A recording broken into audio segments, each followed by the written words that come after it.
a young man with a large fortune from the north of England. His name is Bingley, and he is single, my dear. Think of that, a single man with a large fortune, 4,000 or 5,000 pounds a year. What a fine thing for a girl. How so? How can it affect them? My dear Mr. Bennet, how can you be so tiresome? You must know that I am thinking of his marrying one of them. And is that his design in settling here? Design nonsense! How can you talk so?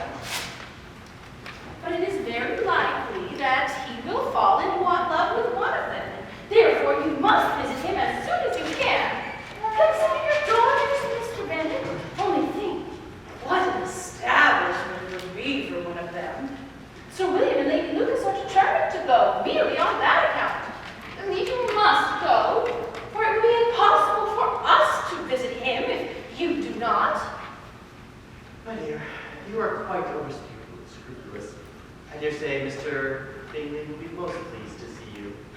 And I'll send along a few lines to assure him of my heartfelt consent to marry whichever of the girls he chooses. Although, I must put in a good word for my little Lizzie. I desire you to do no such thing.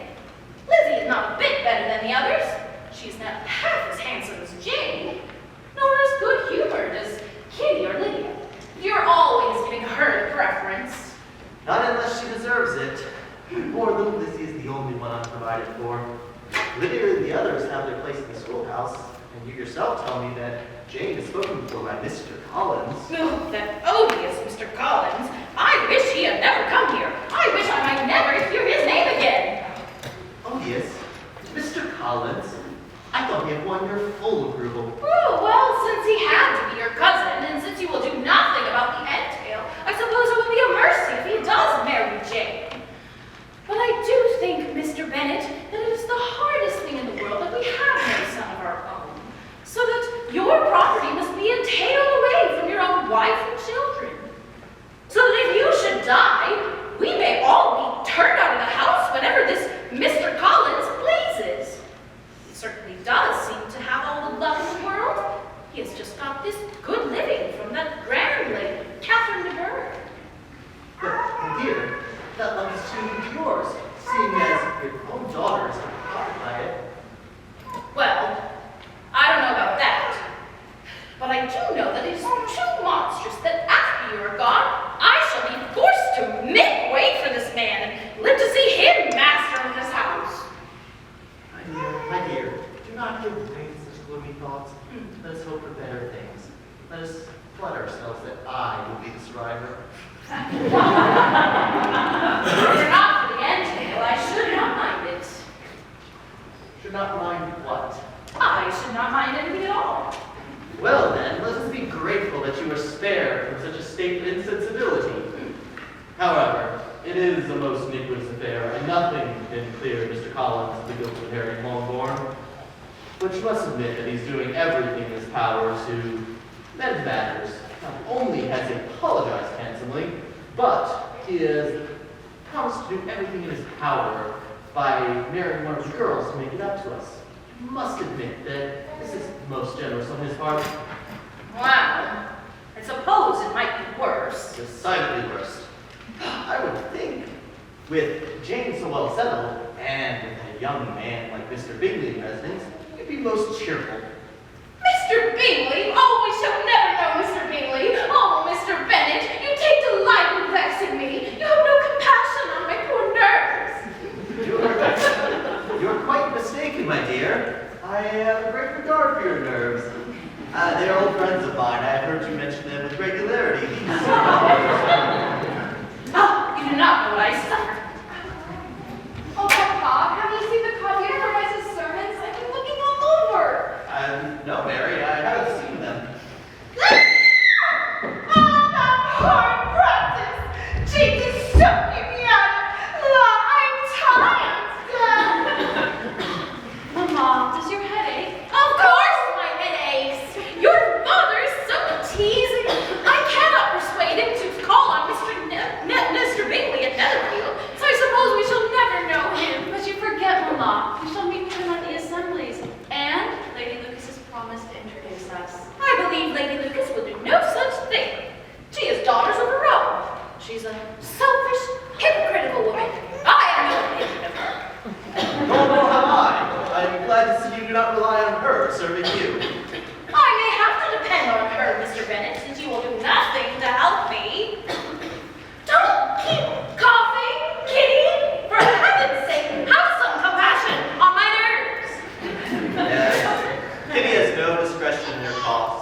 times the bill. I do not call for my own amusement, Papa. Jane, when is your next ball? Tomorrow fortnight. Aye, so it is. And Lady Lucas does not return until the day before. So you see, she shall not be able to introduce us to Mr. Bingley, for she will not know him herself. Then, my dear, you will have the advantage of your friend, and you may introduce Mr. Bingley to her. Impossible, Mr. Bennet, when I am not acquainted with him myself. I honor your circumspection.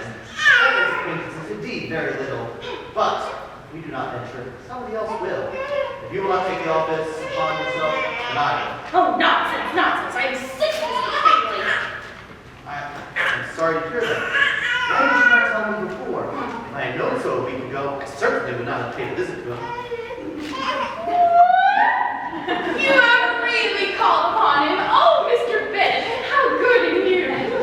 It is most unfortunate, but seeing as I have already paid the visit, and as he will no doubt shortly return it and bring his friend Mr. Darcy, we cannot now avoid the acquaintance. Oh, Mr. Bennet, I was sure that you loved your girls too well to neglect such an acquaintance. Well, how pleased I am. And it was such a good joke that you should have already paid him a visit and never said a word about it. Yes, yes. Well, I'll be off to the library. Oh, Kitty, you may cough as much as you please now. What an excellent father you have, girls. I do not know how you will ever make him amends for his kindness. Or me either. At our time in life, it is not always a pleasure to make a new acquaintance every day. But for your sakes, we would do anything. Where is Lizzie? Lydia, my love, where is your sister? Oh, she's out walking with Charlotte Lucas and that dismal Mr. Collins. Lizzie, out walking with Mr. Collins. Why did you go, Jane? Well, I had practice with Lydia. I'm sure I would have excused you. But what is Mr. Collins really here for, Mama? I am sure that I caught Colonel Forster and Mr. Wickham laughing at him the day we went to Meryton. I mean, why does Papa have a cousin like that? He really cannot help it. It is the entail, my love. I hope that all of you girls will be very civil to him. Jane especially. Yes, my love. You see, very well, Mr. Collins. Well, what is it, Mama? Oh, nothing. Hush. What have you done with Mr. Collins? Oh, Mr. Collins is safe. He has gone round to the library. How fortuitous. But I have brought someone else with me. How do you do, Mrs. Bennet? This is indeed a pleasure. And Miss Bennet, I'm glad to see you. You were not in our party. And when will you ever come to Meryton, Miss Lydia? Mr. Denny is quite downcast. Mr. Denny. And many others besides, I'm sure, Miss Lydia. Well, it is an age since we saw you last, Mr. Wickham. What have you been doing? Colonel Forster keeps me so busy that I have no time for my own enjoyment. Oh, yes. Mr. Wickham bears all the marks of a harassed, overworked man. Thank you, Miss Elizabeth. You have given me the very terms I was looking for. You see before you, Mrs. Bennet, a harassed and overworked man. Miss Elizabeth will bear witness to the fact that I was on my way to a business appointment when I yielded to temptation, went off for a walk with her and Miss Lucas in their irreproachable escort. And Miss Elizabeth will also testify that you yielded with the celerity and ease of long practice. Yes, but in this case, who was the tempter? Oh, I will admit, Mr. Collins was partially responsible. Oh, come, Lizzie. You have been talking to Mr. Wickham all the morning. Now let some of the rest of us have a chance. You must stay to dinner, Mr. Wickham. I wish I might. That is indeed a temptation. But you know, Miss Elizabeth has just reminded me of my duty. Oh, nobody likes Lizzie. Truly, I cannot today. It is too bad. But I'm to meet Colonel Forster on important business at the Drake Farm. Oh, well, I am very sorry. I may perhaps be able to bring Colonel Forrester here with me on our way back. That is, if we return this way. Oh, yes, I do! Oh, yes, indeed. Tell Colonel Forrester we should be delighted to see you. Thank you. I will. But now, I really must be gone. Good morning. Good morning, Miss Lucas. You must let me know more about those clever plans of yours. I am vastly interested in them. Good morning, Miss Elizabeth. The next time we go on a walk, you must try to temper your justice with mercy. Do you know, Mrs. Bennet, you always remind me of one of my old schoolboy phrases. Filier, pocrier. Mater, pocrior. Goodbye.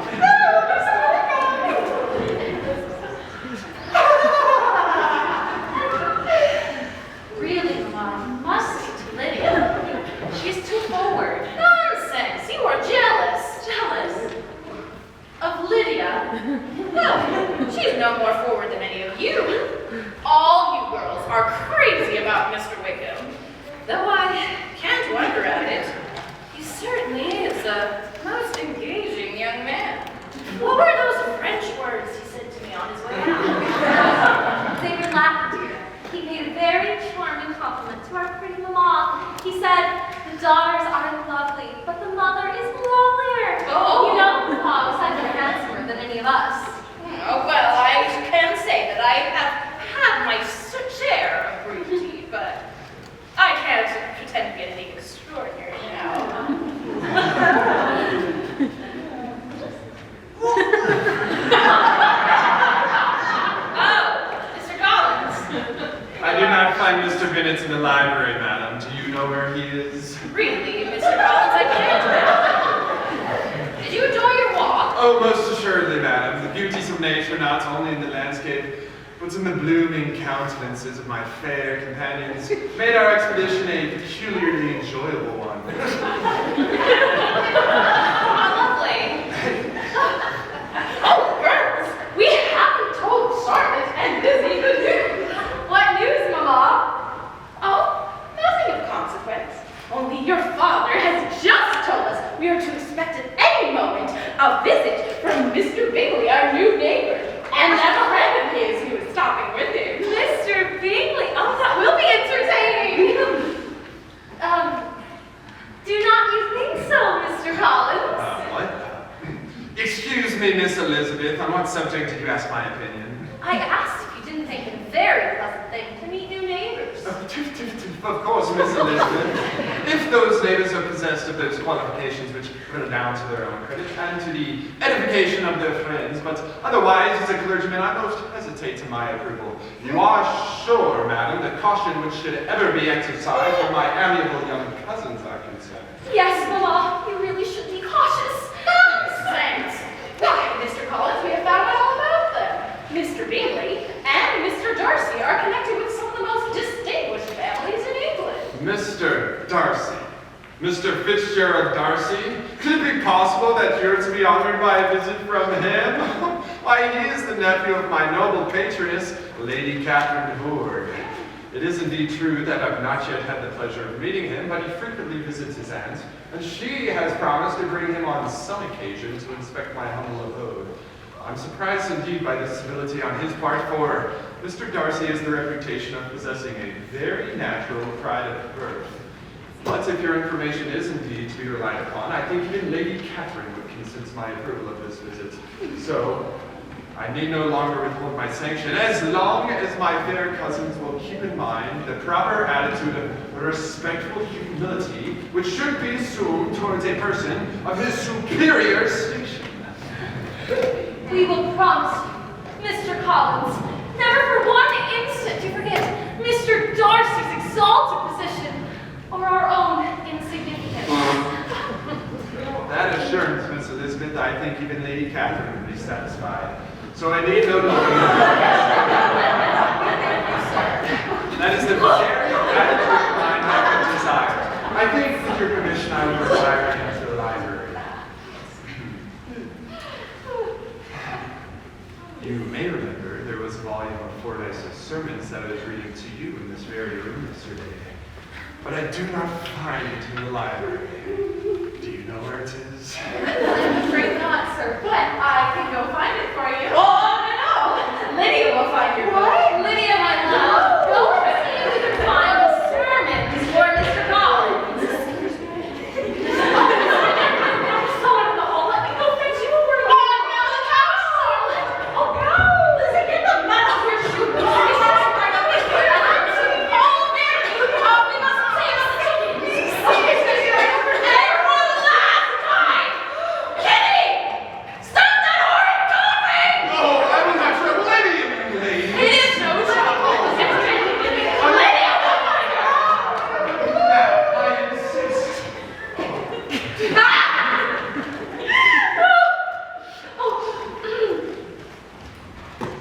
Miss Bennet, do you realize the honor so soon upon our humble home and our great faith? Humble, sir. Do you grasp in its full significance that we may soon receive a visit from Mr. Bingley of Netherfield and Mr. Fitzgerald Darcy, nephew of Lady Catherine de Bourgh? Oh, Lizzie, I admit Mr. Collins is a little A pompous. little, but he seems a very well-meaning young man. Indeed, sometimes quite agreeable. No one can be anything but agreeable in the mind of our dear Jane, and this time I quite agree with you. I am as delighted as Papa with Mr. Collins. His mixture of servility and importance promises well. Well, I think Mr. Darcy and Mr. Bingley promise well. If the half of what our neighbors say is true, Mr. Bingley will offer us all sorts of gaieties. Who knows? We may even find him as entertaining as Mr. Wickham. As Mr. Wickham, then, dear Jane, we shall be rich indeed. For hospitality, Mr. Bailey. For conversation, Mr. Wickham. For grandeur, Mr. Darcy. And the agreeable Mr. Collins. You leave the poor man alone. Hardly, Jane. I will leave the poor man alone if you can have them all for yourself. But oh, I wonder if Mr. Collins has your good opinion of him, but he's too much to find out for himself. You are at sea. I do not. Jane, the two gentlemen from Netherfield have just brought their horses into the paddock. Oh, show them in at once, Mary. And speak to Mama. Oh, and do be sure to show them our dinner while you're at it. Really, Lizzie, they have come soon. This is very civil of them. Uncommonly civil. Come with me, Jane. We must get our dirt off of our petticoats. Mud and dirty petticoats for Mr. Darcy. That would never do.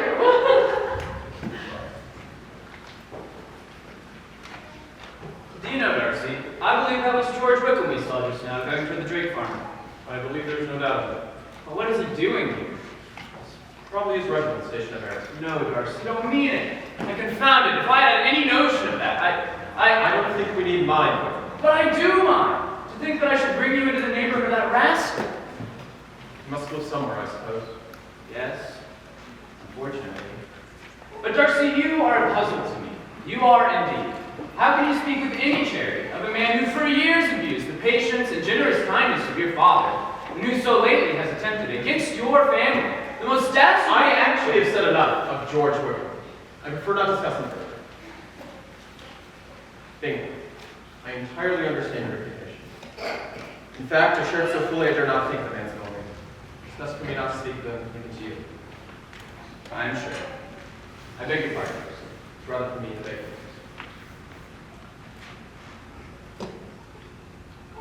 Pretty place, this. Very small. What has the size to do with it? I think we're in luck to have such charming neighbors. You know, we saw two of the young ladies going to the lane the other day. Darcy, one of them is the most beautiful creature I've ever beheld. And the other, the one with the lovely eyes, she was uncommonly pretty. Don't you think so? She's tolerable, but fine eyes cannot change family connections. What do you mean? I believe I heard you say that they have an uncle who's an attorney emeritus, Yes. and that they have another uncle who lives in London somewhere Cheapside. If they had uncles enough to fill all Cheapside, it would make them one jot less handsome. Yes, but it must materially lessen their chances of bringing that any consideration before. Of married? You go fast, Darcy. Perhaps, but I am in no humor to give consequence to young ladies. I'm here to please you, Vicky. And knowing your disposition, I think you just as well as I. Good morning, gentlemen. I am so sorry that Mr. Bennet has gone for his walk. Good morning, Mrs. Bennet. I'm Mr. Bingley, your new neighbor at Netherfield. This is my friend, Mr. Darcy of Pendleton, Derbyshire. Mr. Bennett has been so kind as to call upon us, and we are most happy to have the honor to wait upon the ladies of his family. We are delighted, I'm sure. Mr. Bingley, Mr. Darcy, my eldest, Miss Bennet, Miss Elizabeth Bennet, Miss Mary Bennet, Miss Catherine Bennet, and Miss Lydia Bennet. Won't you be seated, gentlemen? I do not know of a better place than Netherfield in the country. You will not think of quitting in a hurry, though you have got short leaves. Whatever I do is done in a hurry, Mrs. Bennett. And so if I should resolve to quit Netherfield, I should probably be off in about 5 minutes. At present, however, I'm quite fixed here. It is very pleasant to have Netherfield met once more, though I'm sure you and Mr. Darcy must both miss London. There's such gaiety there. Yes, in the countryside you live in a confined and unvarying society. But people themselves alter so much, there's something new to be observed in them forever. Then you are a student of character, Miss Elizabeth. It must be an amusing study. Yes, Lizzie always likes to watch people. Yes, and there are plenty of people about, even if you do live in the country. The country is a vast deal pleasanter than London, is it not, Mr. Bingley? When I'm in the country, I never wish to leave it. But when I'm in town, it is pretty much the same. They each have their advantages, and I'm equally happy in either. Aye, that is because you have the right disposition. But that gentleman seems to think of the country as nothing at all. Indeed, Mamma, you're quite mistaken. You mistook Mr. Darcy. He simply said there's not a variety of people to be met with in the country as in the town, which you must acknowledge to be true. Certainly, nobody said there was. But as to not meeting with many people, I believe there are few neighborhoods larger. We dine with 4 and 20 families. Yes, there are many fine estates here, Belle. Can you see Sir William Luke's place from the garden? I'm not quite sure I've placed it. Yes. There's a fine view of the chimneys from the terrace, want to see? Yes, Sir William Luke is sorry. Mary, come with us. Did not you also want to see the chimneys, Mr. Darcy? Thank you. Like yourself, I prefer people and places. Did I say that? Not precisely, but I've drawn that conclusion. Well, I can certainly laugh at people better than places, and I dearly love to laugh. Isn't that a rather dangerous trait, Miss Bennett? The wisest and the best of men may be rendered ridiculous by a person whose first object in life is a joke. Surely, but I hope I never make feelings wise or good. Whims and inconsistencies do divert me, I own, and I laugh at them whenever I can. But these are precisely what you seem to be without. Perhaps that is not possible for anyone. But I have made it the study of my life to avoid those weaknesses which often expose a strong understanding to ridicule. And in those list of weaknesses, you include such faults as vanity and pride, for instance? Vanity, that's indeed a weakness. But pride, where there's a true superiority of the mind, pride will always be under good regulation. And I'm convinced, Mr. Darcy, you have no defect. I've made no such pretension. I have faults enough. My anger, I dare not vouch for. I cannot forget the vices and qualities of others against myself. My good word, once lost, is lost forever. Well, that is a failing indeed. Implacable resentment is a shade of the character, but you have chosen your fault well. I really cannot laugh at it. There is, I believe, in every disposition, a tendency towards a particular evil, a natural defect which not even the best of education could overcome. And yours is a propensity to hate everybody. And yours to willfully misunderstand. The surrounding country is really charming, Mrs. Bennett. We think so. But you must give a ball at Netherfield soon, Mr. Bingley. And then you will find that some people in the country are worth knowing. Mamma! Certainly, Mrs. Bennett. I had already decided upon it. I told Darcy only yesterday that as soon as my sister Miss Bingley arrived and Nicholas could make white soup enough, I should send out my clothes. Did I not, sir? I believe you did. Oh, well, that is vastly good of you, Mr. Bingley. You did not come to admire Sir William's chimneys. I was admiring your daughter's handiwork. Oh, you should see Jane's work. Lizzie is all for books, like her father. She's a great reader and has no pleasure in anything else. Oh, but Jane, you should show Mr. Bingley your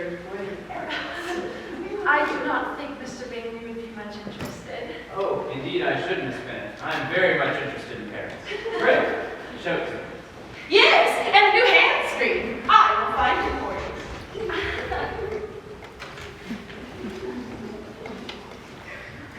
So, you're a great reader, taking a pleasure in anything else? Mamma is quite mistaken. I deserve neither such praise nor such censure. I am not a great reader, and I take delight in many things. So, I should have thought. It is amazing to me how young ladies can have patience to be so very accomplished as they are. To think how you all paint tables and cover screens and net persons. It is quite wonderful. Do you agree with your friend, Mr. Darcy? This list of the commonest accomplishments of young ladies holds too much truth.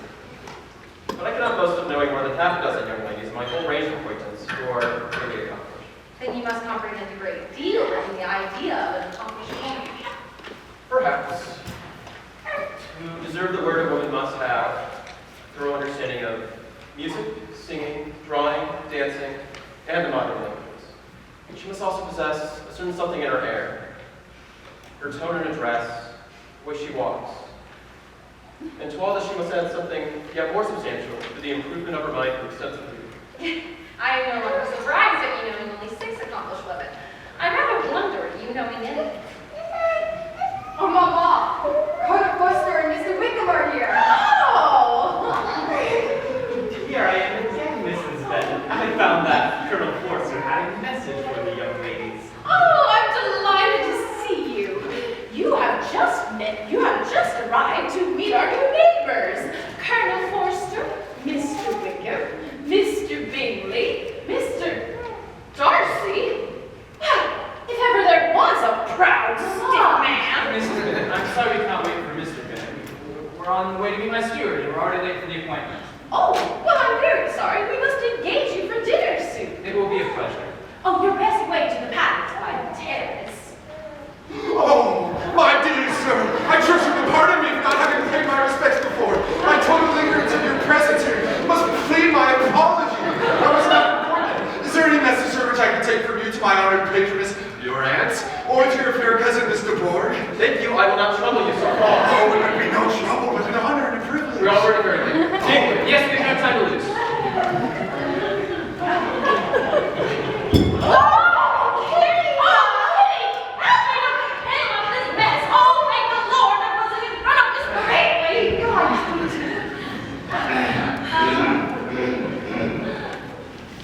Miss Bennett, Miss Elizabeth, Miss Mary, your aunt, Mrs. Phillips, has sent word by me that her card party is to be on Wednesday. She hopes that you shall surely be there. Oh, yes, we shall go.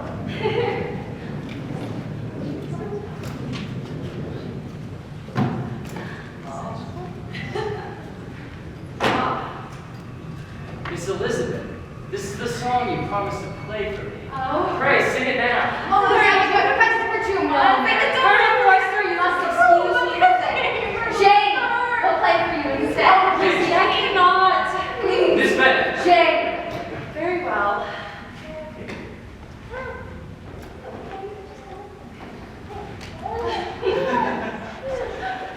Please. How long has Mr. Darcy been in literature, Miss Elizabeth? Not very long, I believe. With the facts of my past connection with him. You may depend upon my confidence. I am sure of it.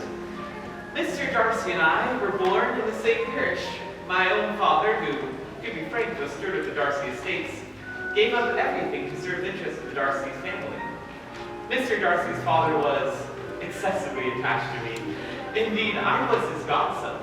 He meant to provide for me amply, and thought he had done so. I was destined for a life in the church, and Mr. Darcy's father left for me a most valuable living.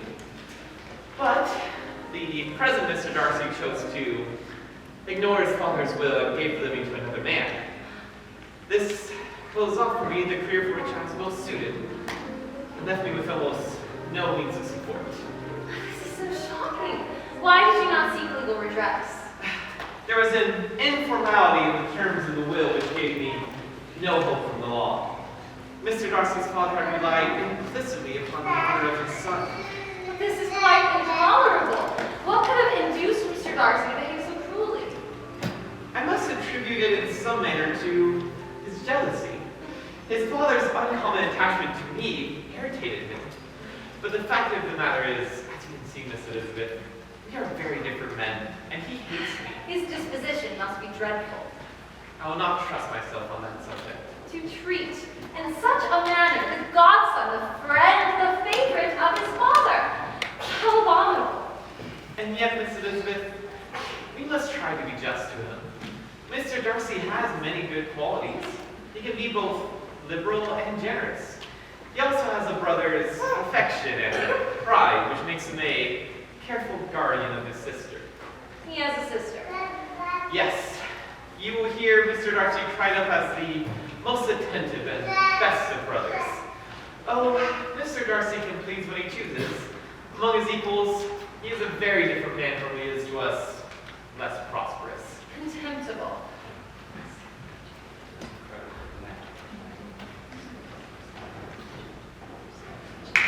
Wickham! Yes, Colonel Forrester. I fear we must be going. Thank you for listening to me. It is hard to be misjudged. Thank you for telling me. It is well to know the truth.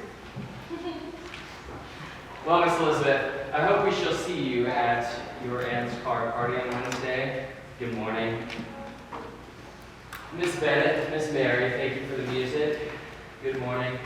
Do please send my regards to Mrs. Bennett, but I'm afraid we may tarry no longer. Yes, Miss Bennett, be sure to give your mother my best regards. Oh, Miss Elizabeth, may I entreat You may depend upon my sympathy. I am most grateful.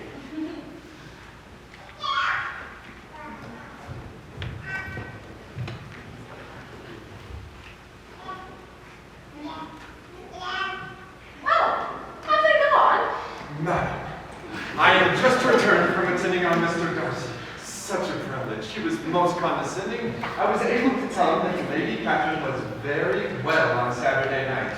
He is very like Lady Catherine. I'm sure you must have been impressed by his distinguished manners. Well, really, Mr. Collins.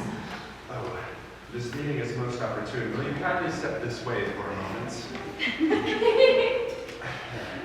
May I hope, madam, for your interest with your fair daughter Jane on the matter in which we were speaking yesterday, solicit the honor of a private audience with her this morning.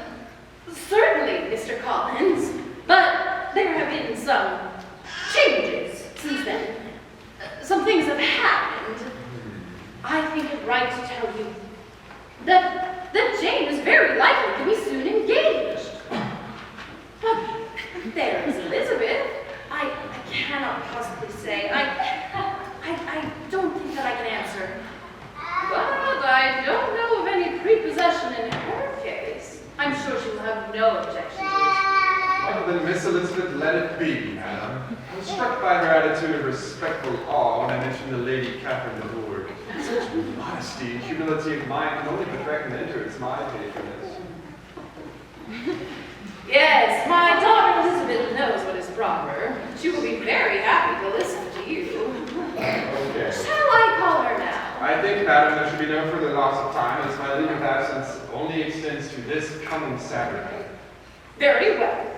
Jane, I want you upstairs. Mary, we must see about supper. Lizzie, Mr. Collins has something he wishes to say to you. Dear man, Mr. Collins must excuse me. I was just going with my saddle. No nonsense today, Lizzie.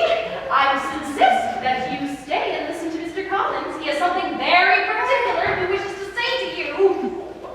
Lizzie, I insist upon your staying and hearing Mr. Collins. Come, Jane. Come, Mary.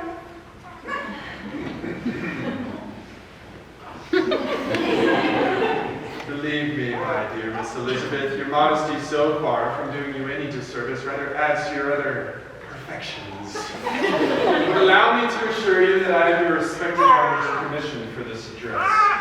My fair cousin, you must have at least surmised that I am about to ask you to be the companion of my life. But perhaps I shall better start by stating my reasons for this decision before I am run away with by my feelings on this subject. Oh, I beg. Mr. Collins. One moment. My reasons for marrying are, first, I think it a right thing for every clergyman to set the example of matrimony for his parish. Second, I'm convinced it will add very greatly to my happiness. And third, it is the particular advice of that very noble lady whom I have the honor of calling patroness. Believe me, Mr. Collins, Excuse me. It remains only to be told why my views were directed to Longbourn instead of to my own neighborhood. The fact of the matter is, being as I am to inherit this estate after the death of your father, who, however, may live many years longer, I could not satisfy myself without resolving to choose a wife from among the daughters. But the loss to them might be as little as possible when a melancholy event should occur. This has been my motive, fair cousin, and I trust it will not sink me in your esteem. Mr. Collins, I really must. One moment. When I do myself the honor of speaking to you next on the subject, I shall hope to receive a more favorable answer. You are too hasty, sir. I have not given you my answer. You must allow me to say that you must let me go back to the house. Wait, Miss Elizabeth. I'm not unmindful of the fact that sometimes a young lady's refusal of proposal is repeated a second or even a third time. I'm therefore by no means discouraged by what you have just said, and I shall hope to lead you to the altar ere long. On my word, Mr. Collins, your exclamation is rather strange one given my declaration. I wish you very happy and very rich, and by refusing your hand, do all in my power to prevent you from being so. The matter may be considered therefore as definitely settled. You must give me leave to flatter myself, my dear cousin, that your refusals of my proposals are merely words, of course. I shall choose to attribute them to your wish of increasing my love by suspense, as is the usual custom of elegant females. Please do not consider me as now to be an elegant female. I would rather be paid the compliment of being believed sincere. Oh, you are uniformly charming, but I am persuaded that when my proposals are sanctioned, rather, by both of your parents, they shall not fail of being acceptable. Meanwhile, I may perhaps best serve my cause by leaving you to consider the matter by yourself for a while. Well, Mr. Collins, has everything gone as you could have wished? Well, madam, I think so. My cousin has indeed steadily refused this, my first offer, and with considerable warmth. But I am persuaded that when I have you and Mr. Collins' persuasions behind me, my proposal shall not fail of being acceptable. Oh yes, you may depend on me. I shall speak to Lizzie directly. She is a headstrong, foolish girl, and she does not know her own interests. But I will make her know it. Excuse me, madam, but if Lizzie really is as headstrong and foolish as you say, I do not altogether whether she would make a suitable wife for a man in my situation. If therefore she shall persist in rejecting my suit, I think we shouldn't continue this matter any further. You misunderstand me. No. Lizzie is only headstrong and foolish in such matters as these. In everything else, she's as good-natured a girl as ever lived. Let me see her alone for a minute. That will be the best. Oh, madam, but I'm not. I shall very soon settle it, I am sure. Yes, madam. You just sit tight. Okay.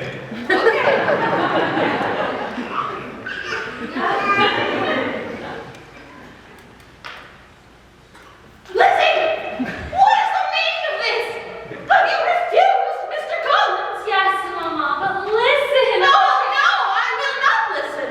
I tell you what, Lizzie, if you take it into your head to refuse every offer of marriage made to you in this way, you will never get a husband at all.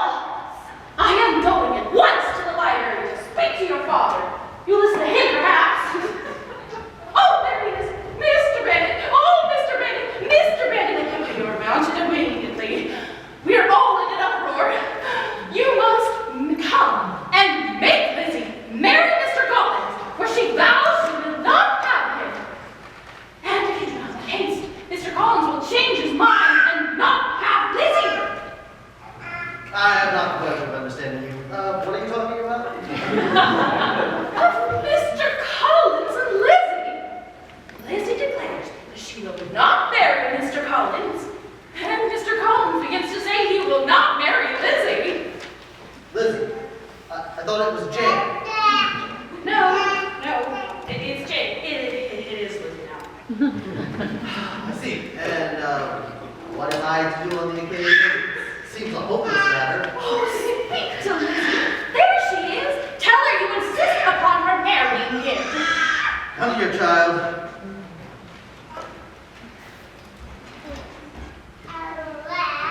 Now, this is a matter of some importance.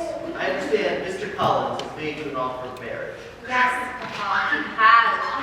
And I understand that this offer of marriage you have refused. Yeah. Now we come to the point. Your mother insists upon you accepting it. Is that not correct? Yes, or I will never see her again. An unhappy alternative lies before you, Lizzie. From this day forward, you must be a stranger to one of your parents. Your mother will never see you again if you do not agree to marry Mr. Collins. And I will never see you again if you do not.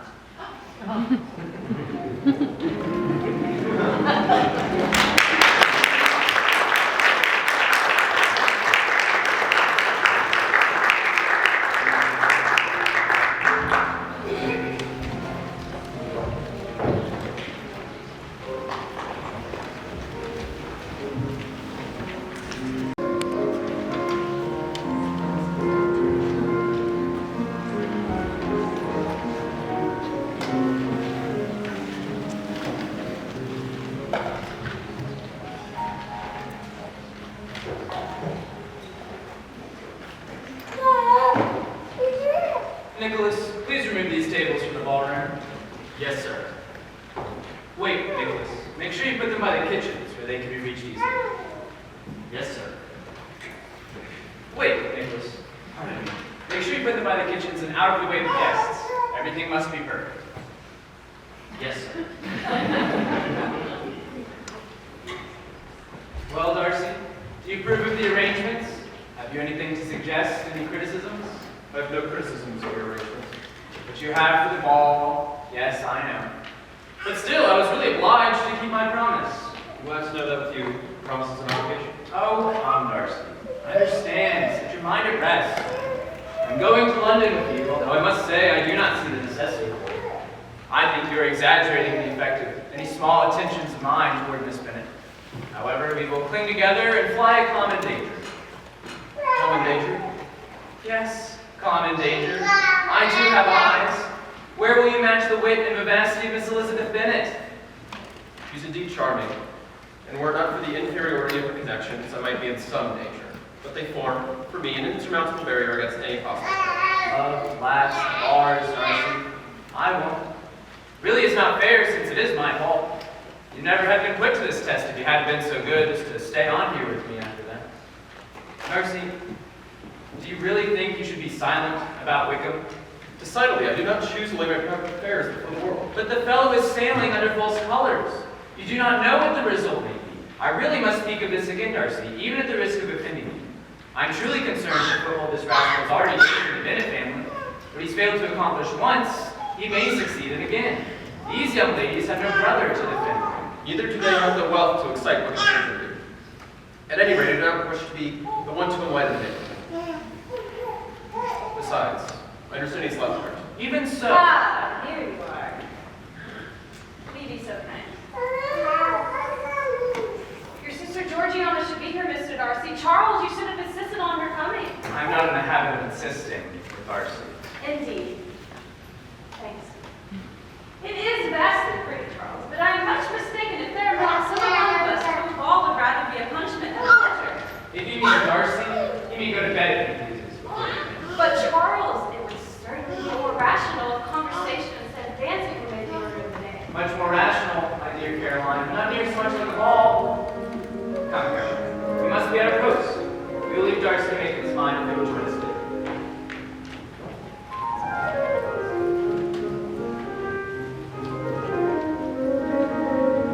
Mrs. Long, the Miss Longs, Mr. Robinson, Mr. Denny, Mr. Bennett, Mrs. Bennett, the Miss Bennets,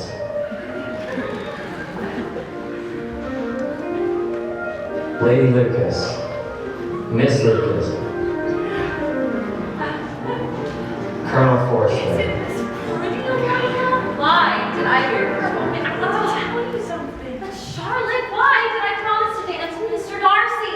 Why did I not have more presence of mind? I dare say you will find him very agreeable. Oh, heaven forbid. That would be the greatest misfortune of all. To find one agreeable who is determined to hate. Do not wish me such an equal. Don't be such a simple Eliza. You're just angry that Wickham isn't here. But I wouldn't allow my fancy for him to make me unpleasant in the eyes of people of his higher consequence. My fancy for Wickham, as you choose to call it, is simply my sympathy for a most ill-used man, plus the relief of meeting with good manners and good understanding after the insufferable pride of Mr. Darcy and the stupid pomposity of that dreadful Mr. Collins. Oh, my dear Charlotte, I can never thank you enough for helping us endure that man. It was so good-natured in you to sacrifice yourself by listening to those interminable speeches of his. Oh, what a relief it is to know that he is really gone. Don't, I think you're making this so terribly hard for me. But I must tell you, I'm engaged to Mr. Collins. Engaged. Engaged to Mr. Collins. Oh, my dear Charlotte, you must be joking. No, I am in most serious earnest. Why should you be so surprised? You think it incredible that by any woman's good opinion, since you wasn't able to succeed with you? No, dear Charlotte, you must forgive all that I've said. I just couldn't have imagined that you... No, indeed, you cannot. But we will still be friends. Why, of course, you know how fond I am of you, and I wish you every imaginable happiness. And I know you must have been surprised since he was wishing to marry you. But when you've had the time to think it all over, I hope you'll be satisfied with that I have done. I am not romantic. I only ask for a comfortable home. And considering Mr. Collins' state in life, I'm convinced I would be as happy as anyone entering the marriage state. Undoubtedly. But you'll come visit me, Liza. I can bear to lose you. Why, yes, of course, Charlotte. We are to be cousins after all. Oh, why so we are? I think we are being treated abominably ill this evening. It seems Mr. Wickham is off on business somewhere, so he won't even be here at all. Well, I would imagine that Mr. Wickham's business would not have taken him elsewhere, were he not eager to avoid a certain gentleman.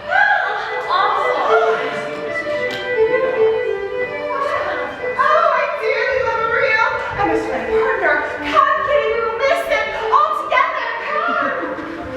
Come. Well. Charlotte and Mr. Collins. The world is really upside down.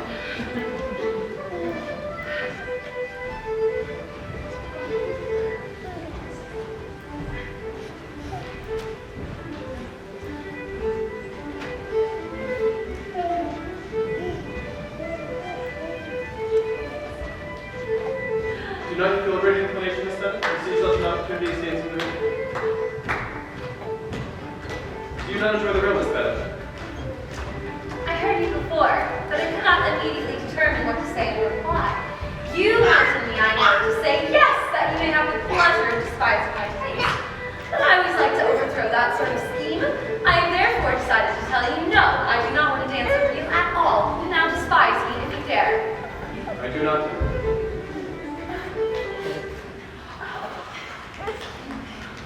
Miss Elizabeth, would you be going? I don't dance the real Colonel Forster. Well, the reel is over. This next one is our song. Oh. I can guess the subject of your reverie. I should imagine not.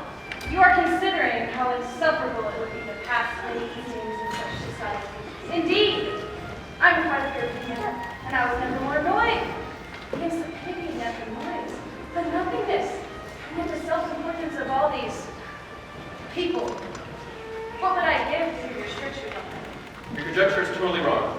I assure you, my mind is more agreeably engaged. As I'm sitting on the very great pleasure to pair of fine eyes and the face of a pretty woman could bestow. Indeed. And will you not tell me what lady has the credit of inspiring such reflections? Miss Elizabeth Bennet. Miss Elizabeth Bennet! I am all astonishment. How long has she been such a favorite? Pray, when am I to wish you joy? That is exactly the question which I expected you to ask. A woman's mind is very rapid. It goes from admiration to love to matrimony to love.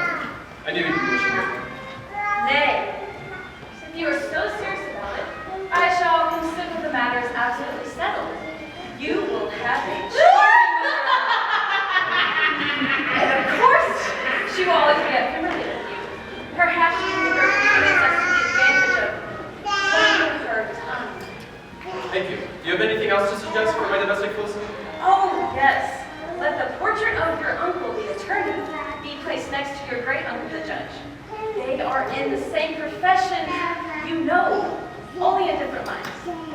As for your Elizabeth's picture, you must not attempt to have it taken, for what painter can do justice to those beautiful eyes? It would not be easy, yes, to catch their expression. But their color and shape, the eyelash is so remarkably fine. Might be better. Oh, I fear not. Oh, here comes the fair one, and Mama. I will not intrude on the family party. I thought this next dance was the one you liked so much, Darcy. Let me find you a partner. So it is. I have one. You must be tired, sir. I propose we sit quietly for this dance. Do you agree? Yes, indeed. That would be very pleasant. How prettily you have arranged all the rooms. I'm glad you think so. I figured they were rather inconvenient for so large a party. No, I find them delightful. You're always charitable, Miss Bennett. It seems to me you always manage to see the best side of everything. No. I never knew you to say no word about a person or a place. No, that is not quite exact. That is, perhaps, I try to see everything in its best light. But that's just it. The rest of us rarely try to see things in that way. So you see, I proved my case. You're too amiable. Not for tonight, Mr. Bingley, not for tonight. Tonight, everyone's of one mind. But one thing to do. You did nothing but pleasure. I wish it were so. Miss Bennett, I wish to tell you. I must. It is your turn to say something now, Mr. Darcy. I talked about the dance. Now you ought to make a remark about the size of the room or the number of couples. I assure you I'll say whatever you wish. That reply will do for the present. I might as well inquire why. And inquire that private balls are much pleasanter than public ones. You speak by rule then? Sometimes one must speak a little. And yet for some, conversation ought to be so arranged as having the pleasure of saying as little as possible. Are you consulting your own feelings in the present case? Or do you imagine that you're gratifying mine? Both.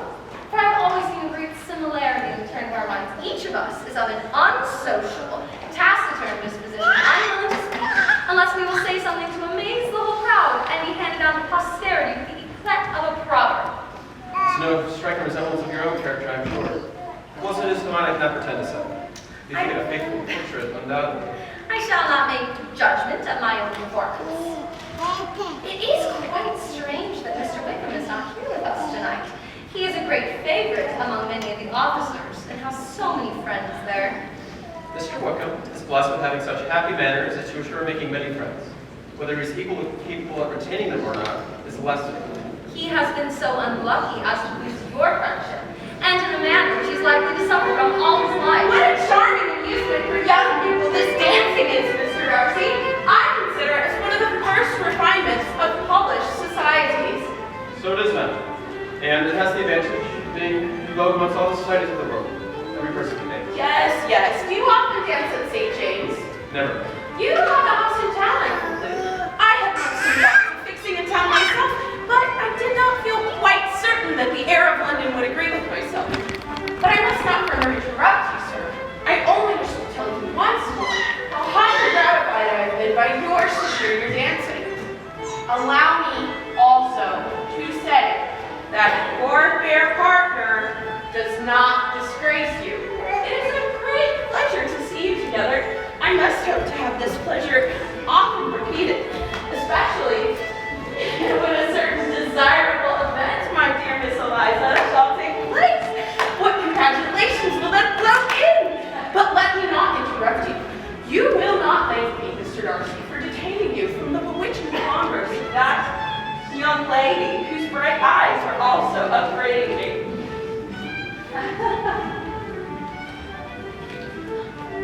So, Lady Elizabeth's interruptions that you forget what we were speaking of. I did not think we were talking at all. We have tried 2 or 3 subjects without any success.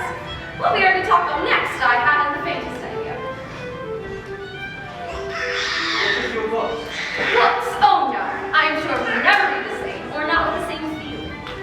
I'm sorry you think so. Or at least, without there being no what's a subject, we discuss our different opinions of them. I cannot talk of books at a ball. My mind is always on something else. The present always occupies you such scenes, doesn't it? Yes, always. Mr. Darcy, you said once that you never forgave, that you were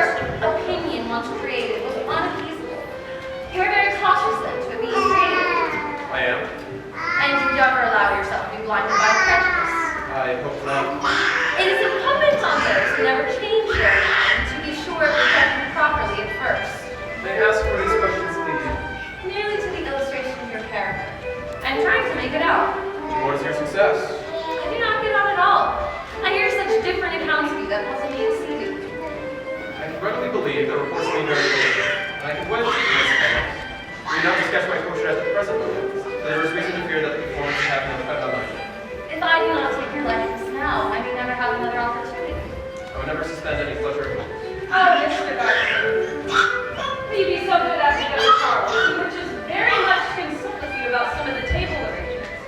You will find him in the dining parlor, that is, if Miss Bennett will permit you. Certainly. So, Miss Bennett, I hear you are quite delighted with George Wickham.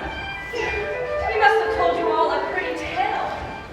As to Mr. Darcy's using him ill, it is perfectly false. I do not know the particulars, but I do know that George Wickham has treated Mr. Darcy in the most infamous manner. His coming into the county at all is the most important thing. And I feel very strongly on this point, Miss Bennett. As Mr. Darcy's interests are so intimately associated with our own, and we hope someday Miss Georgiana Darcy may be my sister. My brother admires her greatly indeed. And therefore, we resent these falsehoods and this presumption on the part of George Wickham. But really, considering his descent, we could not expect much better. He has evidently forgotten to tell you that his son Old Wickham, Stuart's related to Mr. Darcy. His descent and his guilt, by your account, appear to be one and the same. Of him being the son of the late Darcy Stewart, believe me, he has told me so already. Oh, I beg your pardon. Excuse my interference. It was kindly. Insolent girl! To think I could be influenced by such a paltry attack as this. I see nothing in it but her own willful ignorance and the malice of Mr. Darcy. Thought it would be pleasant to have some of the tables here. We must have places here.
The gentleman whom my daughter has honored with her hand is your husband's cousin. Mr. Collins. Mr. Collins? Marry your Charlotte? Good Lord, Lady Lucas, how can you tell such a tale? Don't you know that Mr. Collins is going to marry my Lizzie? Or one of my other, well, really, Mrs. Bennet. What I told you is quite true, nevertheless. The whole matter was settled before Mr. Collins returned to Oxford. I am sorry you're not to receive your good wishes. Oh, but you are Lady Lucas. Charlotte has told me all about the engagement, and we are most happy to welcome her as a couple. Thank you, Miss Elizabeth. I'm sure other congratulations will shortly be in order.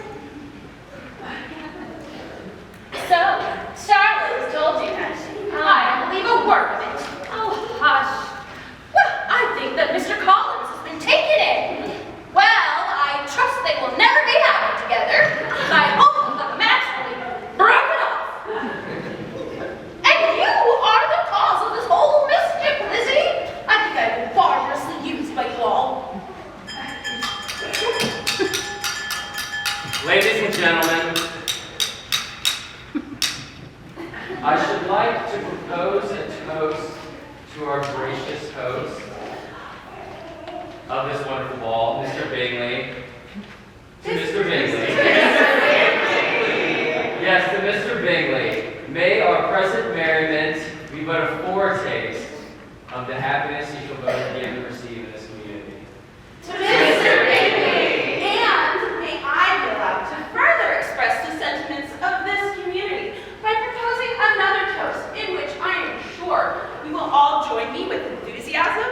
To the Master of Netherfield, may he retain that title from his present fortunate youth to his future green and honored old age. To Mr. Bingley! Ladies and gentlemen, friends, Hear, hear! I really cannot tell you how touched I am by the very kind words of Colonel Forster and Lady Lucas, and I only wish that I deserved them. Indeed you do. No, I do not. I did not wish to speak of such a painful thing on an occasion like this, so I have told no one of the fact that I'm about to leave Netherfield. Leave Netherfield? Oh! Yes, it is a very sudden decision, but important interests have made it still necessary for me to leave Netherfield. But only for a time, Mr. Bingley. Surely it will only be a temporary separation. Surely you will be back again at Netherfield very soon.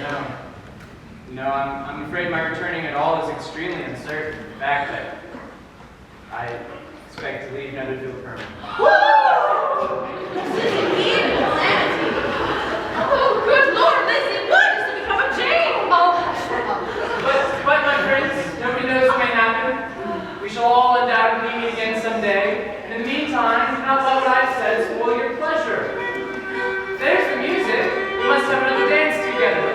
Sophia, capital I mean. Oh, capital. Do not think so, Miss Mercer.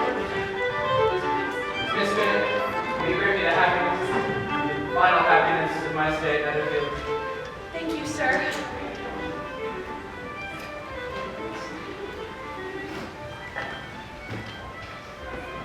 May I have the honor, Miss Elizabeth? Thank you. I'm indisposed.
Humph. So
They showed great deference as well, I can assure you. Good.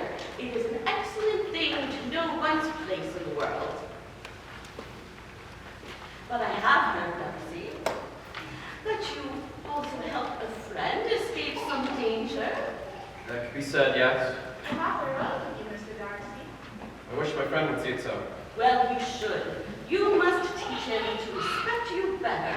Perhaps. It is true, however, that my friend was a quiet lady, but the lady did not show the same disposition.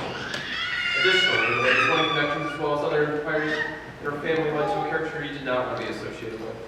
Well, Mr. Darcy, well done. Yes, well done, President. I congratulate you. And yet you are uneasy-minded as you.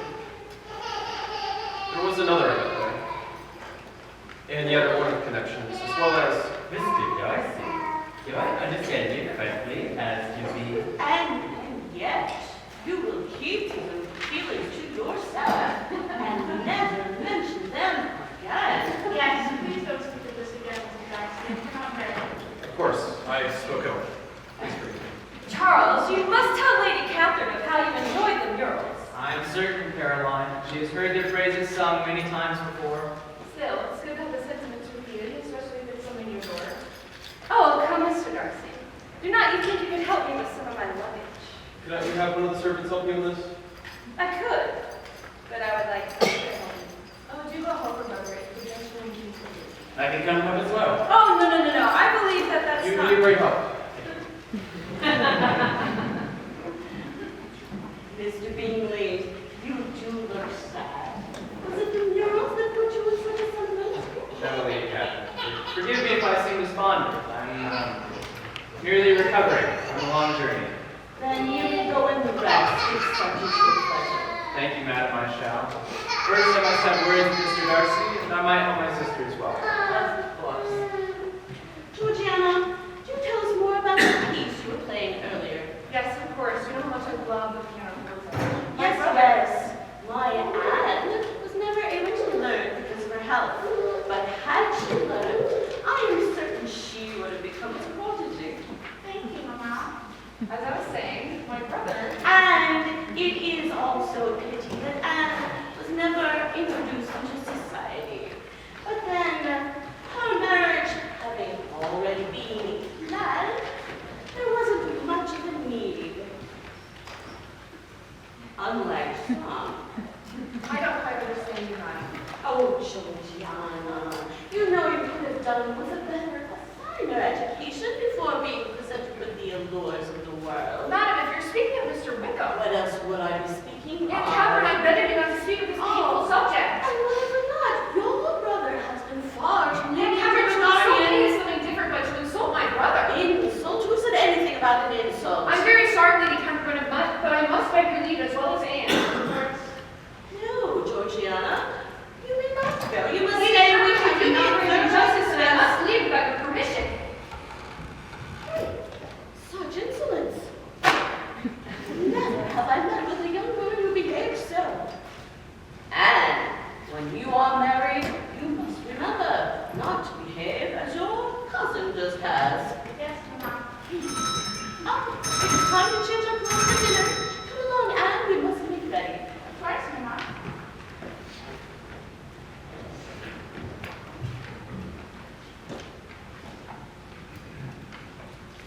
I'm sure she didn't mean it, brother. You're angry. She's not rashly. I cannot believe our aunt sometimes. How she can be so prideful is beyond me. Brother, you will do her good if you stay and talk to me rather than trying to speak with our aunt. I'm certain she will consider it an impertinence. Perhaps you're right, dear sister. What would you have me say? I would like to hear more of your time in Meryton. Ah. Yes, and not any young ladies I met there, I presume? Precisely. You're welcome to action. There was one I met there, but she seemed more interested in him. Perhaps we could speak about something else. Interested in who? Perhaps if you told me I could give you some advice on the situation? Keep it wise, my dear Georgiana. A young woman with fancy for another man. Did you see Mr. Wickham? This is why I did not want Oh, to this discuss. woman. You must warn her about the danger. You didn't? I didn't want to flaunt my private affairs before the world. Brother, what's the point of me having gone through something like this if not to protect Mr. Bingley and I had a discussion about disclosing our history with that horrific man. And you chose not to? And a woman who you admire, or dare I say love, is in danger because of it? I don't understand why you're not a second. Just trying to protect you. I understand. But I'm not the only one you have a duty to. You must also look after your own interests, dear brother. And if so many people in higher gardens injured because of victim and you chose them to act, it won't be me who has to live the consequence. I already experienced the full misery of scorning the Please, for my sake, make it better. You're spending half of your life in my protection and you've done well. Georgiana, it's not that simple. But you do love her, do you not? I must not. I cannot. That is my answer to the question. If you love this woman, you should make it known. Who wouldn't love a man such as you? Lady Catherine and Miss Bingley will continue to choose partners for you if you do not choose for yourself. You know this. Of course. Then why not make the decision? Perhaps I've sheltered you too much. You do not understand the duty, the responsibility that comes along with our name. I must protect myself as much as you, yes? Yes, but while I make this love you feel go away. Mr. Darcy, Miss Darcy, dinner is served.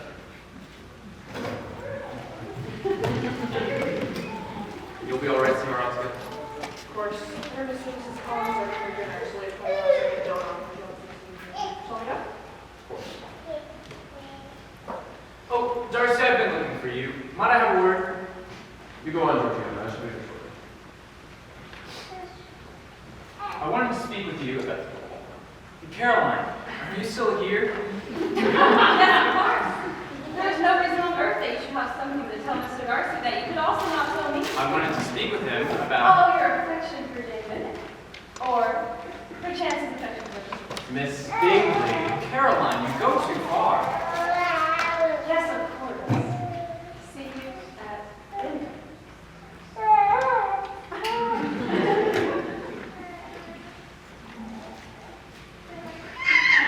What do you wish to speak about, my friend? Darcy, I understand your intention towards friend, and I understand that I am indebted to you. You are still angry. Yes, Darcy, I am angry. All of your reasons make entire sense to my reason, and yet all of my heart is still with Jane Bennet. I understand. Do you, Darcy? Perhaps better than you know. So part of the reasons you told me are also what you've told yourself for leaving behind Miss Elizabeth? Please, Bingley, we are big fish. I know. And I will defer to you, of course. I know you to have more experience with such things, and I know you to be correct even if in my heart I disagree. We shall both be passing the time, I believe. I don't believe so. But still, I defer to you. You should not show the same violence of love as you did for her. I know! You told me so. If I am mistaken, which I know I am not, I do everything within my power to rectify the situation. And how are you to discover if you are so incorrect? I do know we shall see the Collinses tonight. Ah, I understand. Since Mrs. Collins is a friend of your dear Miss Elizabeth, We are late for of course.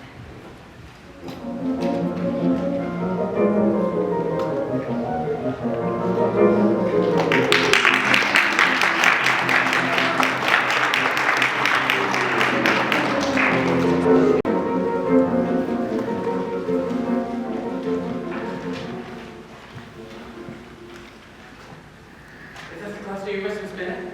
No, Colonel William, those are the buds. The ones higher still by the eaves. Yes. Thank you. Oh, Bennet, I have one. As my reward, Miss Bennet. is not accomplishment, it's a reward. It is not the power to be generous, the highest reward to be given to an accomplishment. Oh, surely. And so you would have to be generous and give me more roses. And so we should each of us invent new speeches. And then we should never be done till we were ready to print a praise book. However, you have certainly won your rose. Thank you. That phrase book is a capital idea, Miss Bennet. Nothing could please me better than just such an occupation. Will be a charity. Darcy's such a dull fellow these days that I believe he'll not believe himself. Yes, but we should hardly have time for such a project. You said that you and Mr. Darcy are to be in Hoffert on Saturday. Yes. If Darcy doesn't put it off again. We know what pay on much longer than ever before. I must dispose of you now. He arranges the business just as he pleases. I imagine there's no one who seems more to enjoy the power of doing what he pleases than Mr. Darcy. He must have his own way of getting girls. But, there they are. It is actually his better means of having it than any others. Suppose I go look for him now. I expect to find him here, as not on paper happens. But, since he is not, he probably expects me to meet him at the crossroads. I imagine your cousin brought you down chiefly for the sake of having somebody at his disposal. I wonder if he's not married for a lasting convenience of that kind. But it is of little importance. I suppose he has a sister, and as he is the sole guardian of her, he may do what he likes. No. I am the guardian of him. Are you indeed? And pray, what sort of guardian? Is your charge giving you much trouble? Young ladies of her age are a little difficult to manage. And if she has the true Darcy spirit, she may like to have her way. Why do you suppose Miss Darcy is likely to get his hand easily? Oh, nothing at all. You need not be frightened. I never heard any harm of her. She's a great favorite with a lady of my acquaintance, a Miss Bingley.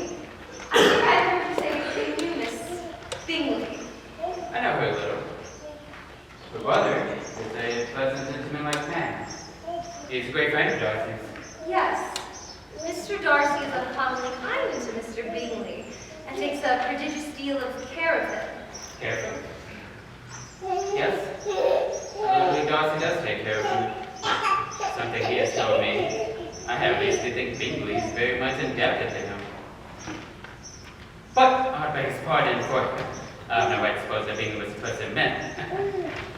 What do you mean? It is a circumstance which, of course, Darcy never is to be generally known. Because if you're around to Lake's family, it would be an unpleasant thing. You may depend upon my not mentioning it.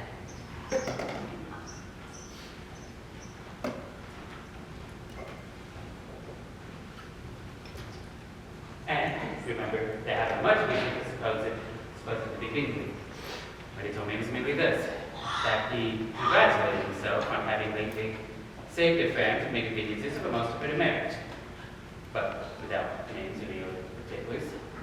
And only suspected it to be Bingley from believing him to be the kind of young man to give you a script of that sort. Did your cousin give you reasons for this interference? I understand there was some very strong objections to lady. And by what arts did he use to separate them? Talking his own arts, he only told me what I've now told you. But why was your cousin to be the judge? Your mother supposed cause interference officials. I do not see what right Mr. Darcy had to decide upon the propriety of his friend's inclinations. Why, upon his judgment alone, Mr. Darcy was to determine in what manner his friend was to be happy. But as we know none of the particulars, it is not fair to condemn him. It is not to be supposed that there was much affection and peace. That is not an natural surmise. Napoli Darcy told me that he did not think that the lady, at least, was very deeply concerned with the matter. However, to lessen the affection on either side is to lessen the honor of my cousin's triumph. Your cousin's triumph. Oh, yes, Mr. Darcy, I think I saw William go up the garden path a few moments ago. Oh, no, Mr. Darcy, you're too kind, really. Pray, Robert. Ah, here he is. Good morning, Colonel Fitzwilliam. Pray, let me have the basket now, Mr. Darcy. Good morning, Miss Bennett. Fitzwilliam, I thought I might find you here. Yes, I was so fortunate as this appears to be Mrs. Collins' only roses from this day. Very good.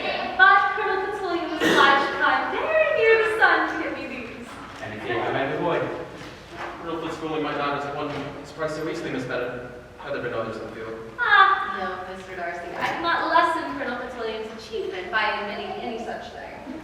Thank you, Miss David. Well, surely my roses will have to bloom their prettiest this season in return for all the attention they've received. Will you not receive it, gentlemen? Oh, no, thank you. I merely stopped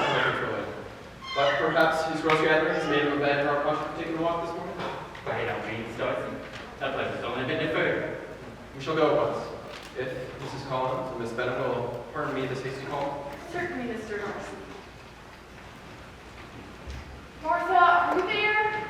Take these eggs to the pantry. Do not disturb them. Very well, ma'am. Now, Eliza, let's get to our work and have a wonderful chat. You've been here nearly 2 weeks and we haven't had a good talk yet. Yes, you promised me a quiet visit, Charlotte, but I find you are more lively here than we were at Longbourn. Well, how was I to anticipate the arrival of 2 very attentive young gentlemen? It is really a surprising coincidence, or else Mr. Darcy timed his visit to his aunt's very cleverly. As for the young gentlemen, they would never come so often to see me. I have to thank you, Eliza, for your civility. You may think a lack of occupation on their part. You know very well my opinion of Mr. Darcy. Yes, you've often expressed it. I wish I was well informed of Mr. Darcy's opinion on Eliza. When you know one, you know the other. They are the same. Oh, well, perhaps that's a satisfactory condition of things. But do we hold the same opinion that we have? Oh, Colonel Fitzwilliam. And so you say Jane returned home from London and Lydia was able to go to Brighton after all? How did she ever manage to persuade your father? Oh, Lydia was so determined that she, Kitty, and Mamma would not rest until they teased my father to consent.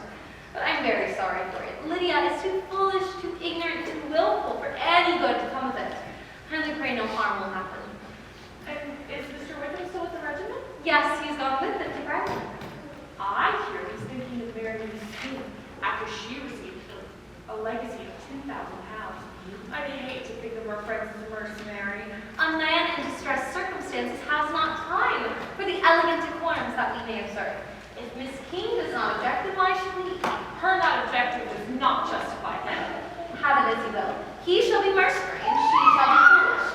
Wickham's worst trait, after all, is in being agreeable, and both of us know some men without one agreeable quality. Stupid men are the only ones worth knowing. Well, Eliza, that speech favors a little disappointment. Oh, have it as you will.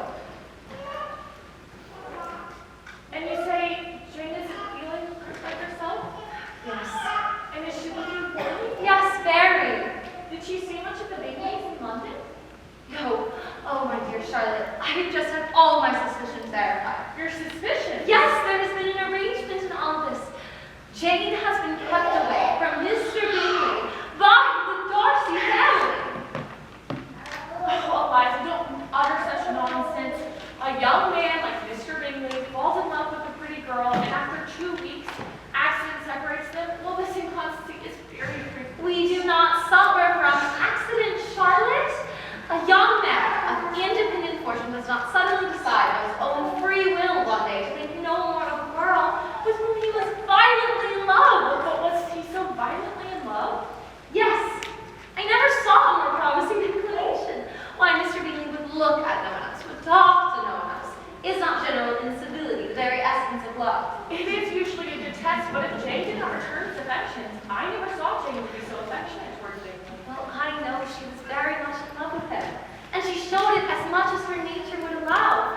If Mr. Bingley did not see it, he must be a simpleton. No, I am convinced that Jane did not get the opportunity to see him often enough. She needed more time to figure out his character. Oh, if Jane were married to Bingley tomorrow, she would be just as happy as if she would study him for a 12 months. It is far better to know as little as possible about the man. In some cases, that is undoubtedly. Very charming domestic picture. My dear, I have found some fine early radishes, and I thought it would be a generous attention on your part to send some of these to Miss DeVore. I fear the apothecary might object. True, they might not be suitable, but they are very fine radishes. Miss Elizabeth, I am very successful in my gardening. I consider the work I do in my garden to be one of my most respectable pleasures. Lady Catherine is always ready to encourage me in it, and my dear Charlotte is ever willing that I should leave her side for the sake of this healthful exercise. It is indeed a pity that Miss DeVore is not well enough to enjoy them. My dear Charlotte has doubtless told you, Miss Elizabeth, of the alliance which is in prospect between Mr. Darcy and his cousin, It seems this extreme delicacy of constitution would be the only bar to their happiness. Yes, Charlotte has told me that Mr. Berg is very sickly. What an excellent wife she would make for Mr. Darcy. I hope you're pleased with Kent, Miss Elizabeth. Very, Mr. Collins. I do not think that the kingdom could boast a grander scene than the one now spread before our eyes. My garden. And the park with rosings in the distance. Do you not think my Charlotte is most fortunately placed, Miss Elizabeth? Most fortunate, Mr. Collins. And when you have seen Lady Catherine, you'll be more deeply impressed, I am sure. We can hardly expect her to call upon you. The illness of Mr. Borg would prevent it, and in my case, it would be an act of extreme condescension. But I am quite certain that you can expect to receive an invitation to drink tea of a Sunday evening with her, and we may later receive an invitation to dinner, although I would not for the world arouse in you false hopes which may later be shattered. Oh, Mrs. Collins! Lady Catherine's carriage is turning into the lane and she's in it! Lady Catherine! What amazing condescension! But my dear, I would not be wanting in respect my hill habiliments! Whatever shall I do? Don't make yourself ready, Mr. Collins! We will do the same! But this implement? Give it to Martha! Oh, and these radishes, my dear! Martha, take the radishes from Mr. Take Collins! these! Oh, Miss Elizabeth! We don't have time! No! Charlotte, are you going to make any change in your class? Do you wish me to do so? Yes, if you don't mind, I think you should put your spring muslin on. I know Mr. Collins would appreciate it. I don't have time to change. Is my cap straight? Oh, Martha, are you still there? Go! Go! Mr. Collins!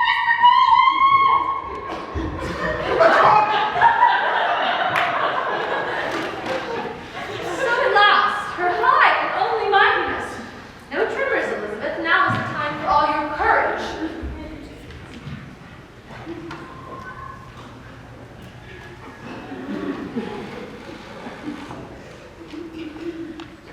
You keep too many hens, Mrs. Collins.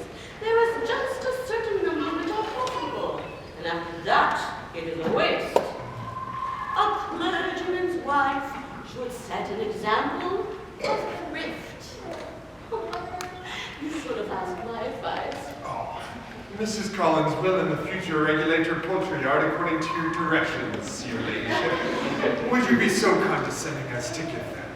Yes, thank you, Lady Catherine. Will your ladyship not enjoy some refreshments? Yes, let me get you a cup of tea. No, I wish for nothing. But you may go, Collins, and see that Jones is walking the horses up and down. I do not trust my Jones. Oh, with great pleasure, your ladyship.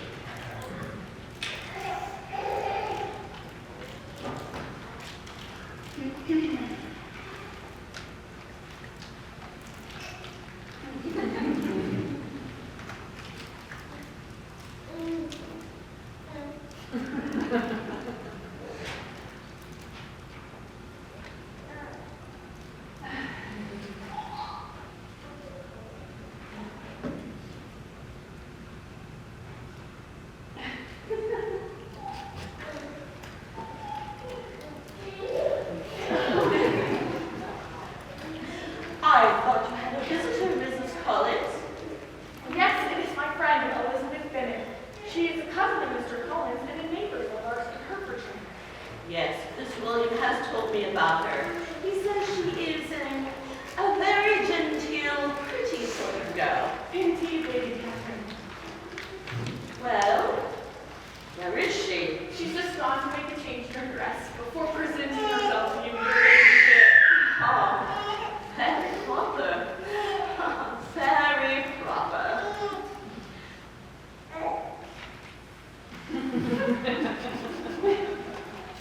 So, delighted to hear Mr. Burke is feeling better. Yes, thank you. She is greatly improved.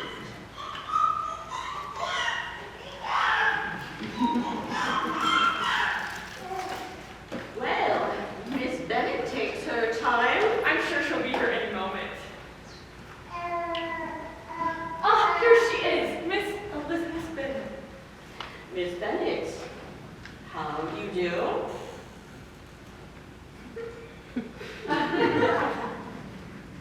You are younger than I thought. Indeed. You know my nephew, Mr. Darcy? Yes, I met him in Hertfordshire. And you know Colonel Fitzwilliam? I have only met Colonel Fitzwilliam since coming here, your ladyship. Has your governess left you yet? My sisters and I never had a governess. What? No governess? Well, your mother must have been a slave to your education. I assure you she was not Lady Catherine. Well, then who taught you? Without a governess, you must have been neglected. Such of us as wish to learn never wanted the means, madam. Well, if I had known your mother, I would have advised her most strenuously to engage a governess. I should have seen to it myself. Go on with your work, Mrs. Collins. A clergyman's wife should set an example of industry. I shall have more of the parish petticoats sent to you to hand. Go on with your work, Miss Bennet. A young lady should never be idle. Pray, what is your age, Miss Bennet? I am not more than 20 now. And you have sisters, do not you? Yes, ma'am. Are they out in society? Oh, ma'am. What? All out? How very odd. All out before the eldest is married? Well, I think it should be rather hard on younger sisters not to have their share of society because the eldest does not happen to be married. It would hardly be likely to promote sisterly affection or delicacy of mind. Well, you do have very decided opinions for so young a person. Your sisters may be married before you. It does not do to be too ambitious. Many a young girl has lost her chances for being too ambitious. Mrs. Collins, I suppose you have shown Miss Bennet this print of Pemberley, Mr. Darcy's place? Yes, Lady Catherine. Pemberley is the finest house in all of England. My daughter Anne is very fond of it, which is fortunate since she will probably be spending most of her life there. Most fortunate, your ladyship. You see my nephews here often, Miss Bennet? Yes, very often, Lady Catherine. Well, idle young gentlemen often make very foolish use of their time. My daughter, Mr. Berg, is unfortunately not able to accompany Mr. Darcy in his walks as often as they both should desire. I think your ladyship's mind might be quite earnest about the horses. Jones seems to have them well in hand. Well, come back, Collins. I intend to ask you and Mrs. Collins to go and see the new cottages. I shall take you in the carriage. Mrs. Collins, I believe you should put on a plain bonnet. Yes, Lady Catherine. Mr. Collins, you are quite ready to go? Yes, your ladyship, quite. Miss Bennet, I should advise you to manage your family while we are gone.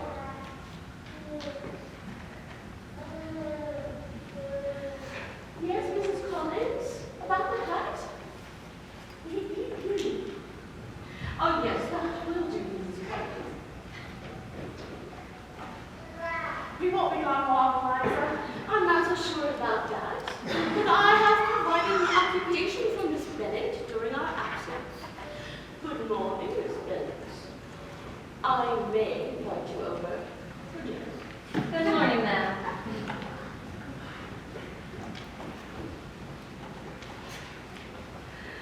To think I could have spared some of the mortifications I felt for the shortcomings of my own family. The difference is not as marked as I've been led to suppose. But Lady Catherine can give good advice. I really ought to write to him before Vicar Jane. Mr. Darcy, madam.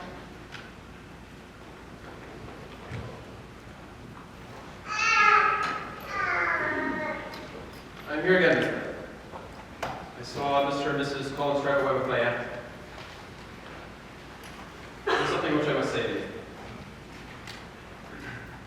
Miss Bennett, in vain if I struggle. It will not do. My feelings will not be repressed. You must allow me to tell you how ardently I admire and love you. Oh, Miss Bennett, I well understand your own astonishment. For I'm amazed at myself. My feeling for you has taken possession of me against my will, my reason, and almost against my character. Sir! Oh, understand me, I beg of you. Yourself alone, my admiration is only too natural. I share it with everybody who has the happiness to know you.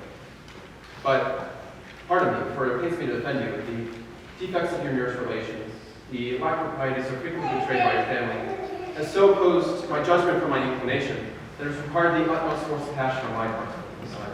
But, my dear Miss Bennett, your triumph is complete. Your own loveliness stands out in the contrast of your surroundings. And I now hope that the strength of my love may find its reward in your acceptance of my hand. Mr. Darcy, it is the established mode, I believe, to express a sense of obligation for the sentiments of others, however equally they may be returned. If I could feel gratitude, I would not thank you. But I cannot. I have never desired your good opinion, and you certainly bestowed it most unwillingly. And this is the reply which I am to have the honor of accepting.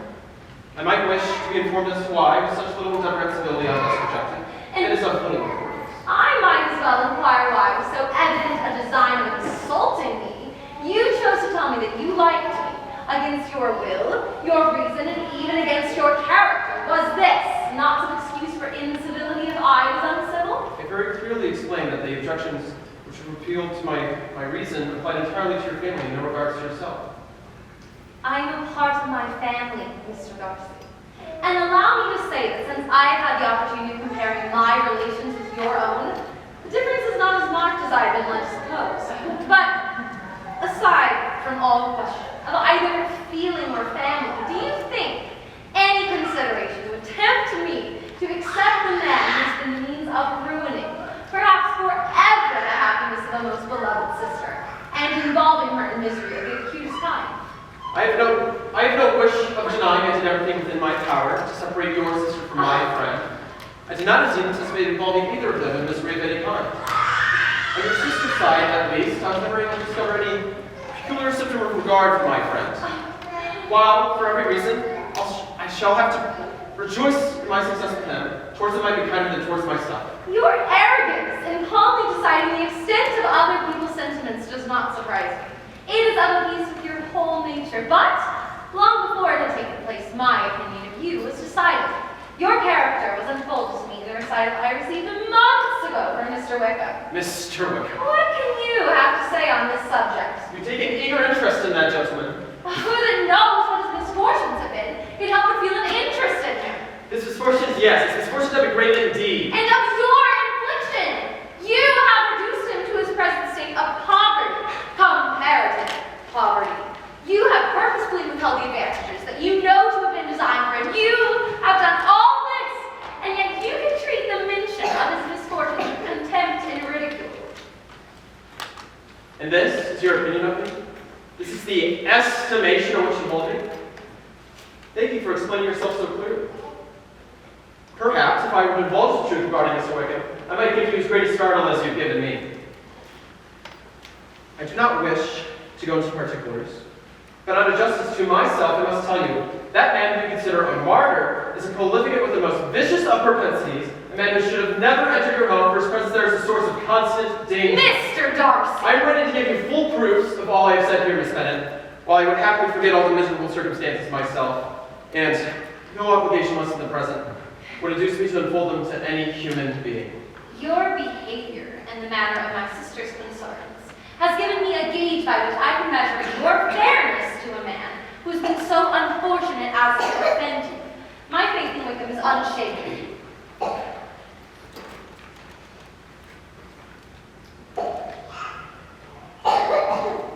I will take what you said, Miss Bennett, as a reflection of my character alone, as my judgment alone, for otherwise my veracity would be at stake, and this I know you do not intend. Yes, I understand your whole position perfectly. I have erred in the manner of my declaration. Your bitter accusations might have concealed had I suppressed my struggles. But this is my fault. I have wounded your pride. I should have flattered you to the belief that I was implied by inclination, by reason, by reflection, by everything. But disguised with the sword of my abhorrence, do you expect me to rejoice in the inferiority of your connections? But you expect me to rejoice that I ally myself to the conceit and impertinence of yours? No, Mr. Darcy. The manner of your declaration has affected me in one way. It has spared me any concern I might have felt in refusing you had you behaved in a more gentlemanlike manner. I had not known you a month before I realized that you were the last man in the world that I could have ever been prevailed upon to marry.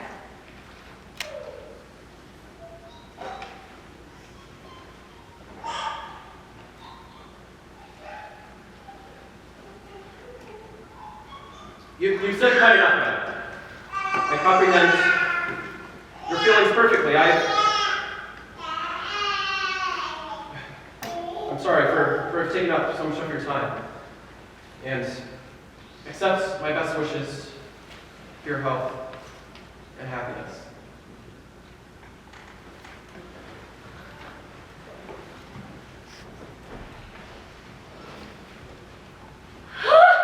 To insult my family! To think I was ready to fall on my knees in gratitude for his condescension. So calmly dispose of Jane's happiness.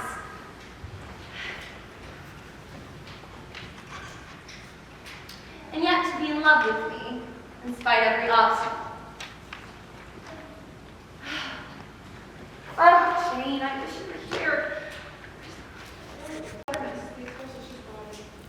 A letter for me? Thank you.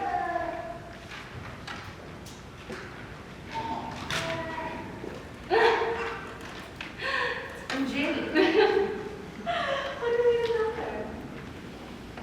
Dearest Lizzie, I have bad news for you, and it cannot be delayed. An express came to us last night from Colonel Forster. He told us that Lydia had run away from Brighton, one of his officers, to own the truth with Wickham. Oh, Wickham. He first thought that they had gone to Scotland to be married, but oh, Lizzie, it is far worse than that.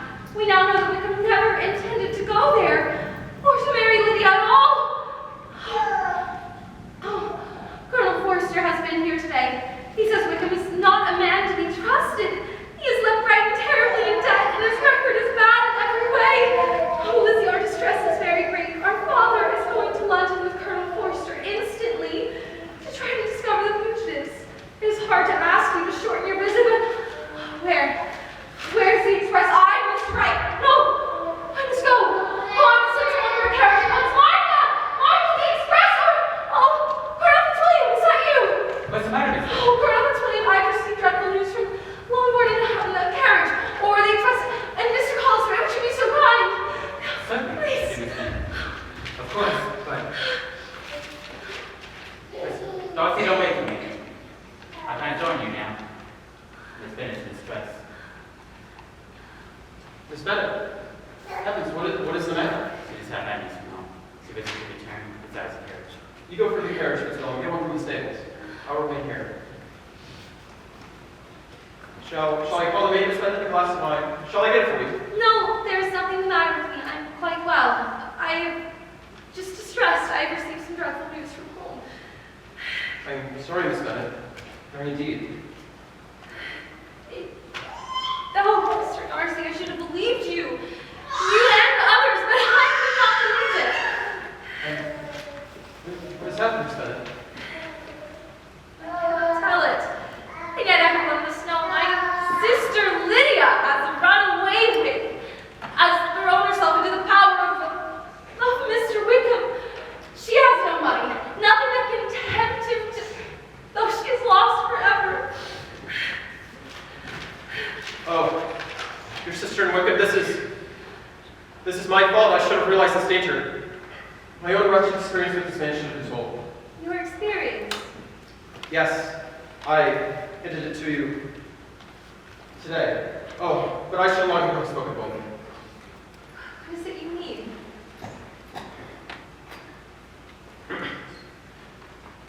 Mr. Wickham tried the same plan with my own sister 2 years ago. She was an ignorant, innocent, trusting girl of 15. Happily, his villainy was discovered and prevented. But this is my fault. I should have spoken this. No, you tried. Everyone has tried, but she's lost. Now she's lost forever, and there's nothing I could have done. Let us hope not. Is what you told me certain, absolutely certain? Yes, they have left Brighton on yesterday. They've certainly not gone to Scotland. And what's been done or attempted to retrieve her sister? My father and Colonel Forster have gone to London. There they will beg my Uncle Gardner's assistance, but I know very well that nothing can be done. How is such a man to be worked on? How are they going to be discovered? It is too late. Miss Bennett, I've made a wretched mistake in all of this. Would to heavens that anything could be said or done that might make you reparation, or offer consolation in such distress. Mr. and Mrs. Collins are returning. What do you wish for me to do? I don't know. I don't know. Do you really wish me to return at once? Yes, at once. Take me home. Mr. Darcy, please take me home.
Why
folly in Wickham's wretched character, we are to rejoice. How strange it is. May I not read the letter now? No, not now, dear Jane. My aunt has some queer notions in her head, later perhaps. I am now very sorry I told Mr. Darcy all about this wretched affair. Now that it has come out so well, he needs to know nothing about it. It would have spared me a great deal of mortification. But how would you have ever explained everything to Mr. Collins and Charlotte? Mr. Darcy made everything so smooth and plausible for your sudden departure. Yes, I suppose that's true. Really, Lizzie, I believe I shall pick up the cudgel in Mr. Darcy's defense. His kindness to you is quite won my heart, and his amazing proposal was made a most flattering compliment. Why will you see no good in him? You always follow excuses for Mr. Wickham. There was some great mismanagement in the education of those two young men. One has all the goodness and the other all the appearance of it. Well, I never thought Mr. Darcy so deficient in the appearance of it as you did. You could hardly have the friends you did if you did not have some good qualities. Lizzie, have you heard that Mr. Bingley is back at Netherfield? No, he has returned. When did he come? Recently, but I do not think I shall see him. Oh, Jane, I quite understand. You are going to be very happy. No, Lizzie, that is all over now. Besides, I don't want to be happy unless you can be too. 40 Mr. Biggs wouldn't make me happy. No, I shall have to fend for myself. But perhaps I may meet with another Mr. Collins in time. Jane, Lizzie, Papa has returned and is looking for you. Papa returned? Where is he, Mary? Oh, Papa! Oh, tell us all about it. Quickly! Are you really there, Papa? Yes. That misfortune is well settled upon them. They are married fast enough. Where are they? When will they get here? I should say they should be here shortly. I did not desire to travel with them, but they are not far behind, just far enough behind to stay out of the dust right post chase. Papa, you must be suffered. Say nothing of it. Who should suffer but myself? It has all been my fault, and I feel it. Oh, you must not be severe upon yourself. You may well warn me against such evil. Now, Mary, for once in my life, let me feel how much I have been to blame. The impression will pass soon enough. But how did you explain this? I didn't. I haven't cleaned. It was all your uncle's doing. No, my aunt has written me that you are to settle an allowance on Lydia. Yes, my good uncle did not do it all. No. 100 a year. That is very little. Do you think a man like Wickham would be tempted by it? No, I want to know how much he has laid down on top of that. And how I'm going to repay him. Except the small sum cannot do all this. But my uncle's goodness cannot be requited. If such kindness as this does not make Lydia miserable, then she will never deserve to be happy. Oh, do you hear voices? I hear voices. Oh, surely it must be Lydia and Wickham. Oh, here they come. Yep, yes, there they are. I will go into the library. I can receive their congratulations later. You know, Lizzie, I am religiously fond of Wickham. I'm challenging Sir William Newton himself to make such a valuable son-in-law. Well, girls, here we are. Gracious me, here I am again. I had no idea of being married when I went away, though I thought it would be very good fun if I was. Put the bags in, Mary Jane. Oh, Wickham, have you seen my pink flowered bandbox? No? Oh, is it here? Oh, Wickham, do go fetch it. Just the box was a little white satin box you bought me. I wouldn't lose it for the world. Go! Go! How eagerly I wait my new opportunities. Oh, girls, I should die to give you an account of my wedding. I fear too little cannot be said in that subject. You are so strange, but the other girls want to hear, I know. Anyway, I want to tell you, oh, there was such a fuss. My aunt was preaching and talking away to me as if she were reading a sermon. But I didn't hear a word intended at all, because I was thinking of my dear Wickham, and I longed to know if he'd be married in his blue coat. my uncle gave me such a fright because he was late and he was supposed to give me away, you know. But if he had come, Mr. Darcy might have done just as well. Mr. Darcy. Oh, yes, Darcy was there. He came along with Wickham, and gracious me, I ought not to have said a word about it. I promised them as faithfully. What would Wickham say? It was to be such a secret. Oh, Lydia, it was to be a secret. Do not say another word on the subject. You will ask no questions. Thank you, for if you did, I would most certainly tell you.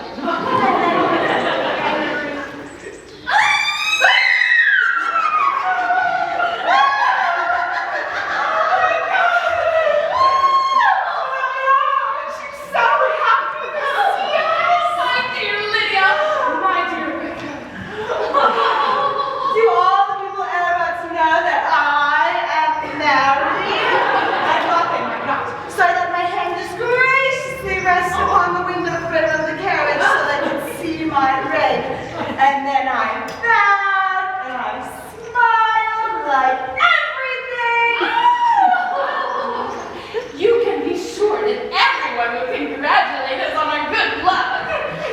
Your marriage is a great compensation to me after all my disappointment with Jane and Lizzie.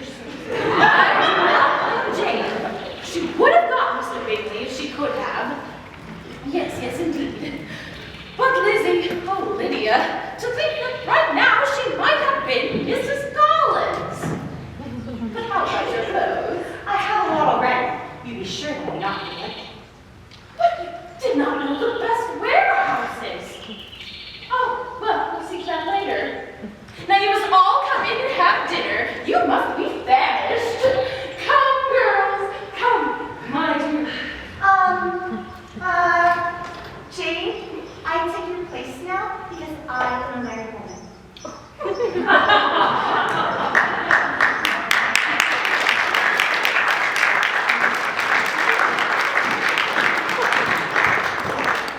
you not come into the house, madame? No, I prefer to remain here. Come, Miss Elizabeth Bennet, and a lady wishes to see her. Immediately! Yes, madame.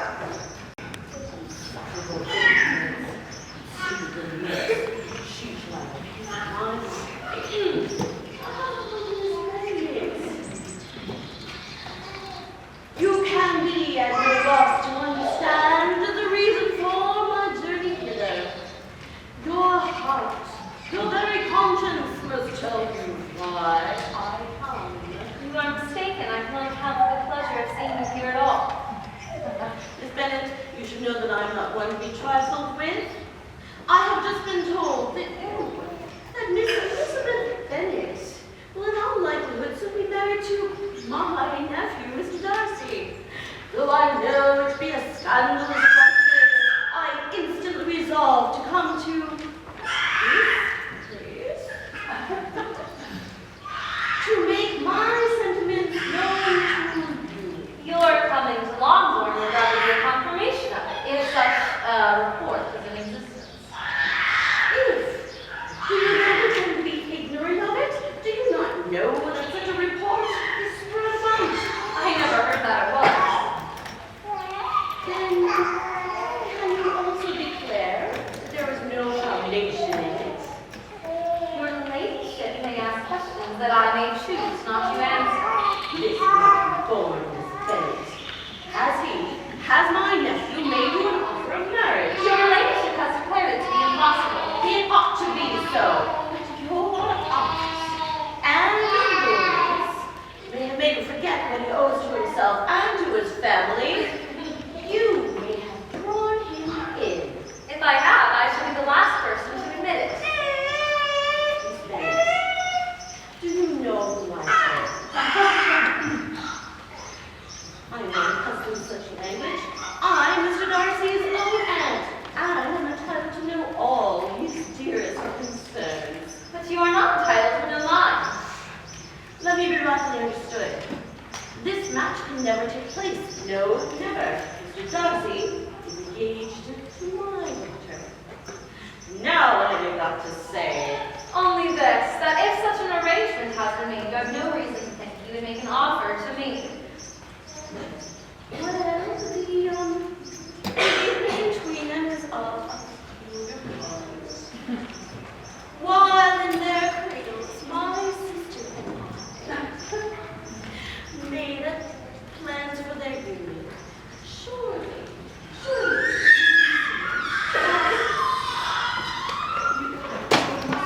Because the wishes of his family, of his friends, you do not see that honor, decorum, yea, interest forbid you marrying my nephew? Yes, Miss Bennet, interest. For you will be slighted and despised by everyone who is relative by him. These are heavy misfortunes indeed. But the wife of Mr. Darcy must have such endless sources of happiness that can cause her no reason to reply. Insolent, headstrong girl. Tell me once and for all, are you engaged to my nephew? I am not.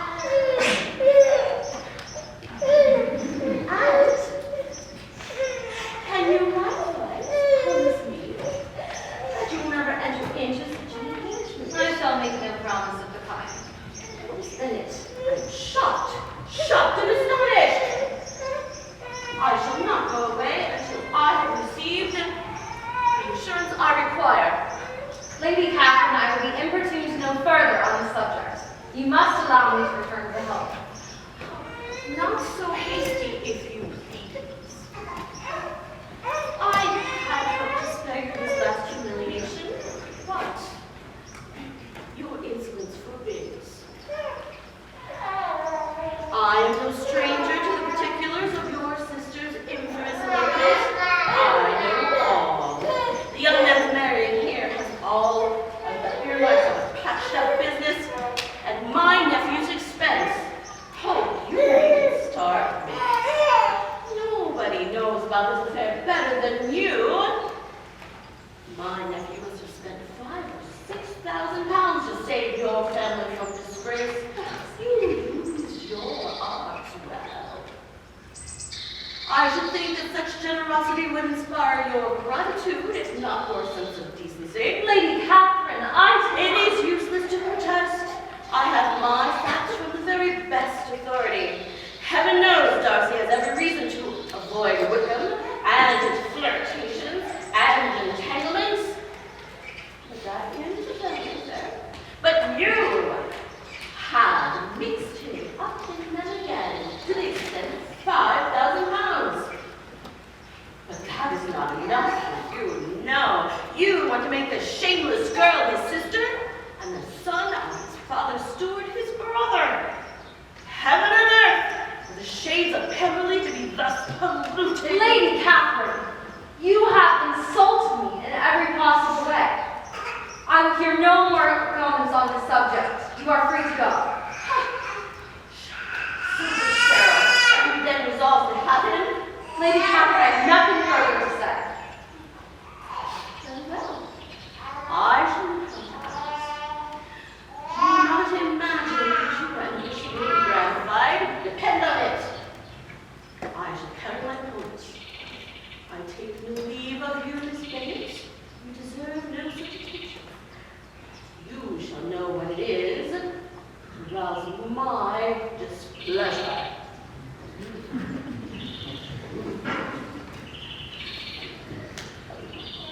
Do we have Darcy to thank for all of this? Lizzie, it must be trouble. Lizzie, what is it? Is there new trouble? Oh, Jane, there's no end to trouble. Lady Catherine. Lady Catherine? Yes, she's here, and she...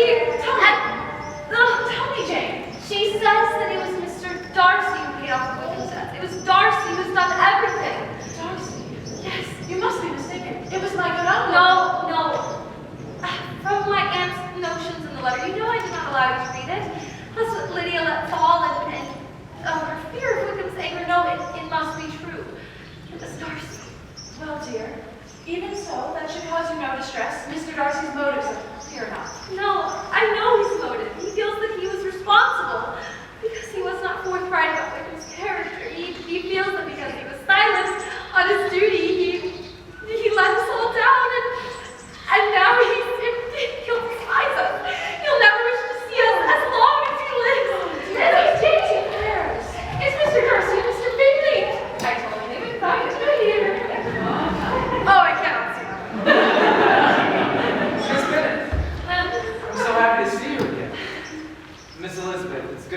back once more at Longhorn.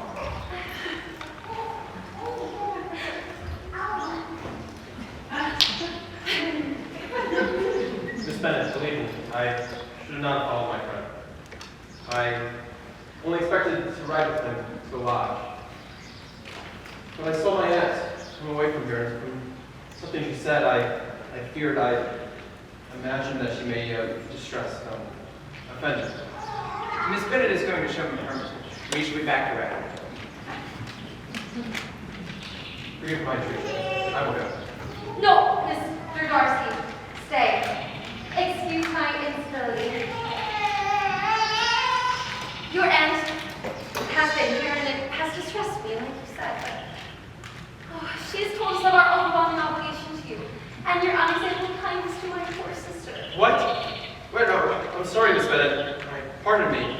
What right has my aunt to meddle in my affairs? How dare she give you such distress? No, it is better to know the truth. I, for one, can never begin to believe you or express our obligation. I thank you, Miss Bennett. Your family owes me nothing. I only did what was my decent and plain duty. You remember, if I told you this would never happen. I remember, I will see to my father about your loan to us. I would not have Lady Catherine think that we would take what was I'll set matters with Lady Catherine, that you can be sure. She shall be set straight indeed. Thank you. And for all your trouble and your kindness, my family truly can never repay you. Oh, your family owes me nothing. If I had thought past my duty was thought of you. Oh, pardon me. Perhaps I shouldn't say this, but I really owe you a great deal, Miss Bennett. More than you can know.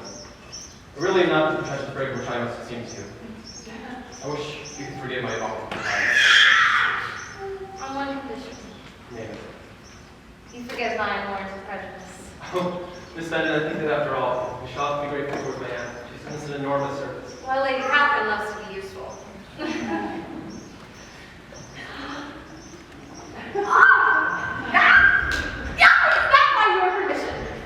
Yes, I told you I'd been kinder to my friend than towards myself. Oh. I deserve it. My own selfish conceit has wounded you past help. Every part of you is felt, seen. There is one sentiment they say is blind. Yes. Love? No. It's lovely to listen.